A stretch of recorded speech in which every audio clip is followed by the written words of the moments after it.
ఈ మిథున రాశిలో ఈ మాసములో రాహు కేతువులు అత్యంత శుభాన్నిస్తున్నారు. బుధ గురు శుక్రులైతే అర్ధశుభులైనారు. సామాజిక జీవన అనుబంధాలు ఎక్కువ ఉంటాయి. జాగ్రత్తగా ప్రతి విషయాన్ని కాపాడుకోవాలి. వాక్ శుద్ధి అనేది ఈ మాసం చాలా అవసరం. ఇతరుల వల్ల మన వాక్కుతో వాళ్ళు విపరీతమైన అనర్థాలు సృష్టించి వారు లాభపడుతుంటారు.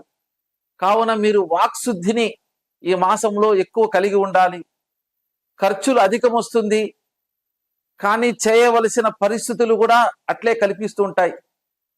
మీపై బాధ్యతలు సక్రమంగా నిర్వర్తించుటకు ఒక సేవ అనే వర్గము అంటే సహాయవంతులు, అవకాశము, సహకారము మీకు ఎక్కువ కలిగే అవకాశాలు, ఇతరులపైన ఆధారపడే అవకాశాలు ఎక్కువ కలుగుతున్నాయి. ఆరోగ్య విషయాల్లో ప్రత్యేక శ్రద్ధ అవసరం. ఇతరులను నియంత్రించడం ద్వారా ఘర్షణలు ఎక్కువగా కలిగే అవకాశాలు ఉన్నాయి. కావున ఇతరుల విషయాలలో మీరు జోక్యం కలిగించుకోకుండా ఉండడం మంచిది. జాగ్రత్త కూడా చాలా అవసరం. పుణ్యక్షేత్ర దర్శనం మంచిది. వృత్తి యందు సామాన్యత ఉండును, శాంతి కలుగును.